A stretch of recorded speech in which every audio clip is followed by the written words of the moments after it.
Hello friends, welcome to Gayatri guides. तर आज खूप दिवसांनी आपला जो काही व्हिडिओ आहे तो पोस्ट झालेला आहे. कोहेरन्स आणि कोहेजनचा डिफरन्स जो आहे तो आपण इथे बघणार आहोत. कोहेरन्स आणि कोहेजन म्हणजे नेमकं काय, तर ते आपण इथे आज बघणार आहोत. ठीक आहे, तर इम्पॉर्टंट आहे. 4 मार्क्ससाठी तुम्हाला विचारलं जाऊ शकतं S4 मध्ये किंवा F4 मध्ये. F4 मध्ये नाही तर S4 मध्ये जे आहे सेकंड इयरसाठी इम्पॉर्टंट आहे कोहेरन्स आणि कोहेजन. आणि F4 जो आहे म्हणजे फर्स्ट इयरसाठी तुमचा जो काही ओरल कम्युनिकेशन आणि व्हिज्युअल कम्युनिकेशन आणि आपलं रिटन कम्युनिकेशन आहे त्यापैकी एक जो डिफरन्स आहे तो विचारला जाऊ शकतो. इम्पॉर्टंट आहे, लक्षात ठेवायचं आहे.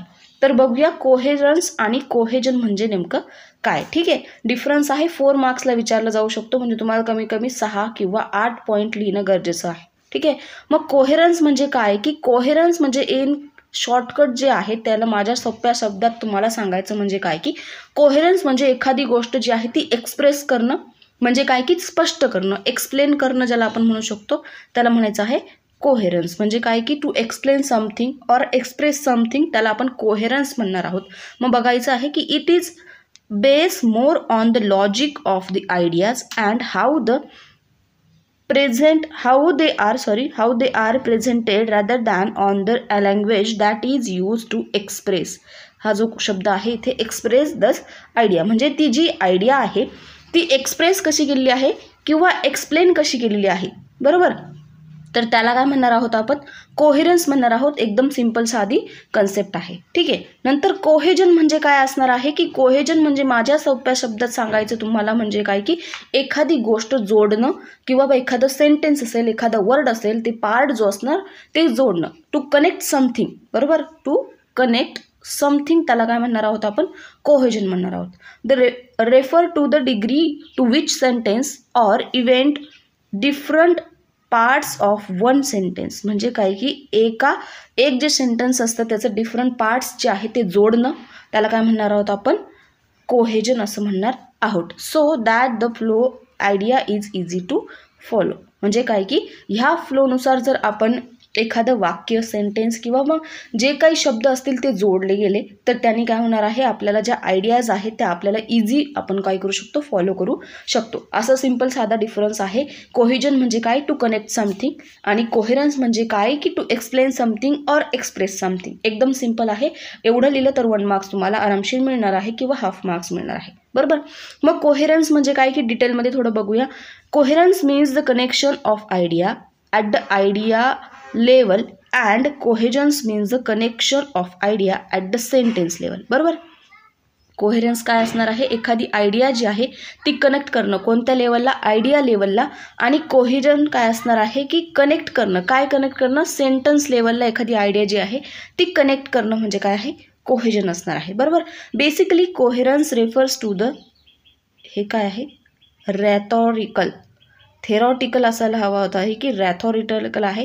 Aspect of your writing which include developing and supporting your argument, बरोबर. एक्झाम्पल काय दिलं आहे, द स्टेटमेंट जे असतं ते डेव्हलपमेंट करण्यासाठी आपण जे आहे कशाचा सपोज घेणार आहोत, याचा कोहेरन्सचा जे आहे त्याचा आपण सपोर्ट घेणार आहोत. मग synthesising and integrating, reading, organising and clarifying ideas, म्हणजे काय की एखादी सिंथेसाइज करणं म्हणजे काय की एखादी गोष्टीला स्पष्ट करणं, एखादी गोष्टीला इंटिग्रेट करणं म्हणजे काय की सेपरेट करणं, एखादी गोष्ट ऑर्गनाईज करणं म्हणजे मांडणं, आणि एखादी गोष्ट क्लिअरिफाय करणं म्हणजे काय की स्पष्ट करणं. हे कशातून कळणार आहे आपल्याला, कोहेरन्समधून कळणार आहे.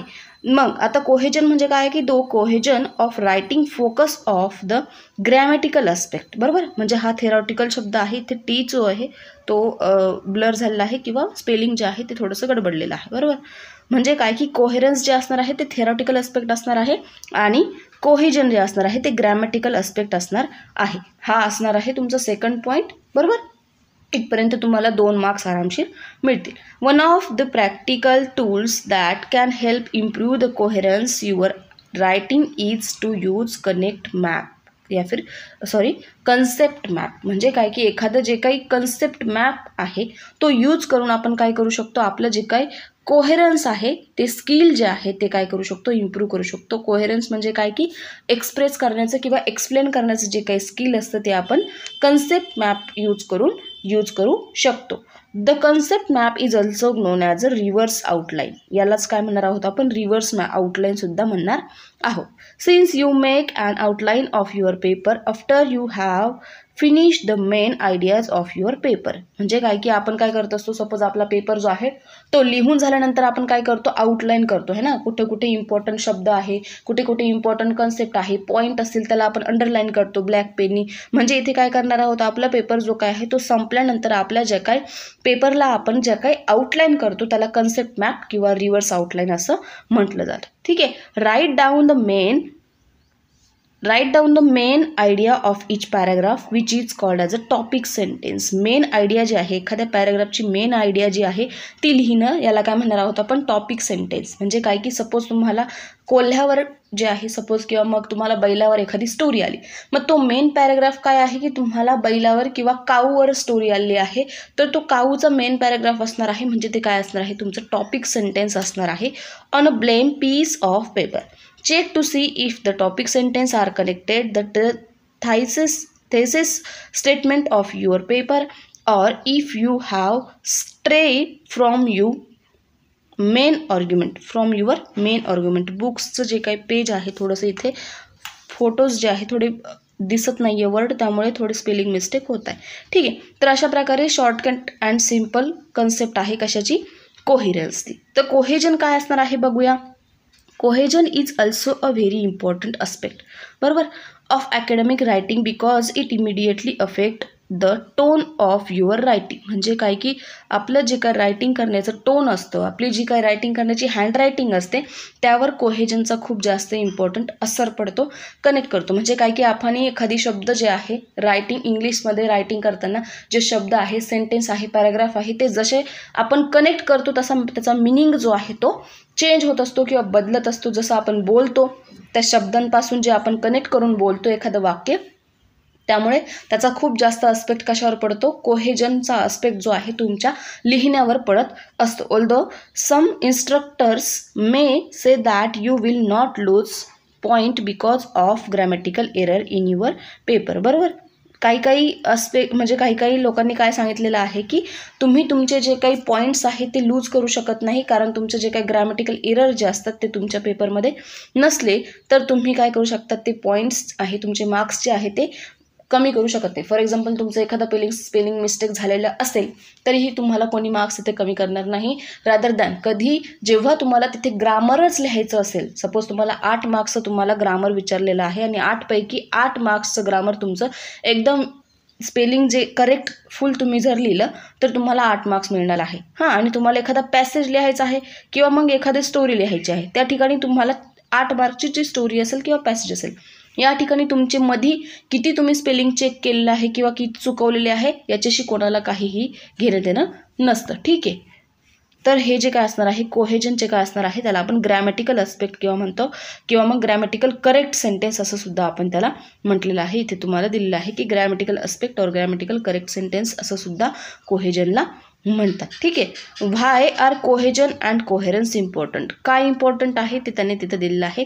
तर हे जे आहे ते इतकं इम्पॉर्टंट नाही आहे. सगळ्यात इम्पॉर्टंट जे आहे ते फक्त त्याचा डिफरन्स आहे. डिफरन्स इथे तुम्हाला खाली लिहून दिलेला आहे, तर तो तुम्ही व्यवस्थितपणे बघून घ्यायचा आहे. इथे सुद्धा दिलेलं आहे की connection of ideas is called as a coherence आणि connection of ideas of the sentence level is called as a cohesion. इथं आयडियल लेवलला जे आहे त्याची डेफिनेशन दिलेली आहे आणि इथे सेंटेन्स लेवलला त्याची डेफिनेशन दिलेली आहे. ह्याला म्हणायचं आहे कोहेरन्स आणि याला म्हणायचं आहे कोहेजन. किंवा मग कोहेरन्समध्ये तुम्हाला लिहायचं आहे टू एक्सप्रेस समथिंग आणि कोहेजनमध्ये लिहायचं आहे टू कनेक्ट समथिंग. ठीक आहे. हे सुद्धा लिहिलं तरी तुम्हाला मार्क्स मिळणार आहे. बाकीचं सेकंड पॉईंट इथे दिलेलं आहे की काय, coherence is based more on the logic of the idea and how they are presented. म्हणजे काय की कोहेरन्स जे आहे ते कशावर जास्त इम्पॉर्टंट आहे, लॉजिकवर, आणि त्या ज्या आयडिया असतात त्या प्रेझेंट कशा केलेल्या आहेत त्याच्यावर जास्त डिपेंड असणार आहे. तर कोहेजन काय असणार आहे, it refer to the degree to which sentence are connected so that the flow of ideas is easy to follow. म्हणजे काय की कोणतं सेंटेन्स कशा प्रकारे आपण कनेक्ट केलेलं आहे त्यातून आपल्याला आयडिया मिळणार आहे कशाच्या, एखादी जी काही आयडिया आहे ती फॉलो करण्याची. हे दिलं आहे कोहेजनमध्ये.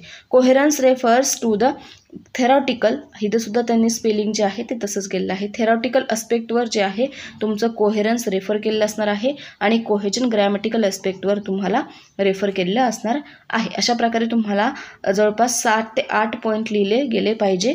कोहेरन्समध्ये काय यूज होणार आहे, कन्सेप्ट मॅप किंवा मग त्याला आपण काय म्हणू शकतो, कन्सेप्ट मॅप जो आहे तो यूज होणार आहे. आणि कोहेजनमध्ये काय होणार आहे, ॲकॅडमिक रायटिंग जी आहे ती आपल्या ॲकॅडमिक रायटिंगवर त्याचा जो काही असर आहे किंवा मग त्याचा इम्पॅक्ट जो आहे तो पडत असणार आहे. अशा प्रकारे शॉर्ट अँड स्वीट आजचा जो व्हिडिओ होता तो होता. आय होप की तुम्हाला व्हिडिओ समजला असेल, डिफरन्सही समजला असेल. काहीही टेन्शन घ्यायचं काम नाही, एकदम सोपा पेपर असणार आहे, इझी पेपर असणार आहे. कन्सेप्ट समजून घ्या आणि मग आन्सर लिहा, क्वेश्चन समजून घ्या आणि मग आन्सर लिहा. ठीक, तर भेटूया परत पुढच्या एखाद्या नवीन व्हिडिओसोबत. Bye bye, take care.